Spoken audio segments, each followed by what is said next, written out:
এরা পাগলের কারণে সবাই আমাকেও পাগল ভাই, কিন্তু আমি কি পাগল?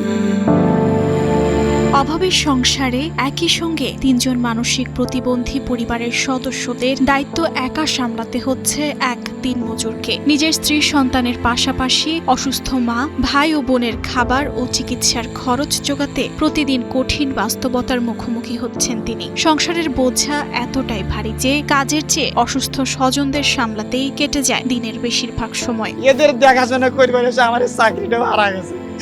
আপনারা এই বিচার করেন আমি এদেরকে কোন ভাবে কি উপায়ে এদের পরিচালনা করবো, আমার মাথায় আর কোনো বুদ্ধি নেই। সিরাজগঞ্জের উল্লাপাড়া উপজেলার রামকৃষ্ণপুর ইউনিয়নের সেরেনদাসপুর গ্রামের এই ছোট্ট টিনের ঘরটি যেন এক সীমাহীন সংগ্রামের প্রতীক। একই পরিবারের 4 সদস্য মানসিক প্রতিবন্ধিতায় আক্রান্ত। তাদের মধ্যে মা কাঞ্চন খাতুন, ভাই আব্দুল হামিদ এবং বোন রয়দান খাতুন এখন পুরোপুরি নির্ভরশীল পরিবারের সবচেয়ে ছোট ছেলে হাফিজুর রহমানের ওপর। আগে ওষুধ পানি তো দূরে থেকে আমরা ভালো মতে যে এক মুঠ ভাত দেবো সেইটি আমরা জোটাবার পারি না, আগারে অত্যাচারে বা আমরা কোনো কর্ম করবার পারি না। দিন মজুরির আয়ে কোনো মতে সংসার চললেও বাস্তবে অধিকাংশ সময়ই কাজে যেতে পারেন না হাফিজুর। কারণ অসুস্থ স্বজনদের একা রেখে বাইরে গেলে তারা কখনো দূরে চলে যান, কখনো প্রতিবেশীদের সঙ্গে মারামারিতে জড়িয়ে পড়েন, আবার কখনো নিজেদেরই ক্ষতি করার ঝুঁকিতে থাকেন। খবর দেয় যে তোমার বোন চলে গেল, ভাই চলে গেল, মাও চলে গেল, এ দ্বারা আমাকে মারতেছে, আমাকে ঘরে বাড়ি চড়াইছে। আর 22-13 চাকরি পাগল বুঝছেন।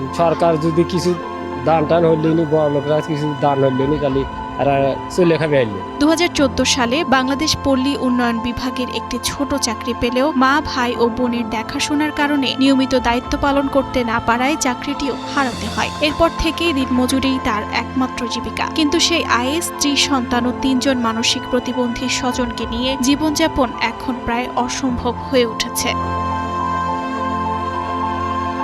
পরিবারটির দুর্ভাগ্যের শুরু আরো অনেক আগে। হাফিজুরের বাবা আব্দুর রহমান বিয়ে করেছিলেন মানসিক অসুস্থতায় ভুগতে থাকা কাঞ্চন খাতুনকে। তাদের 5 সন্তানের মধ্যে 2 ছেলে ও 2 মেয়ের জন্ম হয় অসুস্থতা নিয়ে। পরে মা কাঞ্চন খাতুনের অবস্থাও আরো অবনতি ঘটে। বাবার মৃত্যুর পর এক মেয়ের মৃত্যুও হয়। বড় ছেলে কিছুটা সুস্থ হওয়ায় আলাদা সংসার করেছেন। ফলে মানসিক প্রতিবন্ধী মা, ভাই ও বোনের আশ্রয় এখন হাফিজুরের সংসারেই। যেখানে প্রতিদিন 3 বেলা খাবার জোগাড় করাই কঠিন, সেখানে মানসিক রোগের নিয়মিত চিকিৎসা যেন তাদের কাছে এক অলীক স্বপ্ন। সরকার যদি সহযোগিতা না করে, যদি জনগণ সহযোগিতা না করে, তারা না খাই মরবি তো। এখানে কামাই কাজে 4 জন মানুষ হলো না খা থাকে। পরিবারের 3 মানসিক প্রতিবন্ধী সদস্যের নামে সরকারি ভাতার কার্ড থাকলেও অসংলগ্ন আচরণ ও জটিলতার কারণে নিয়মিত সেই অর্থ তুলতে পারেন না তারা। দারিদ্র্য, অসুস্থতা ও অনিশ্চয়তার এই চক্র ভাঙতে এখন সরকারি সহায়তার পাশাপাশি সমাজের বিত্তবান ও মানবিক মানুষের সহযোগিতাই হতে পারে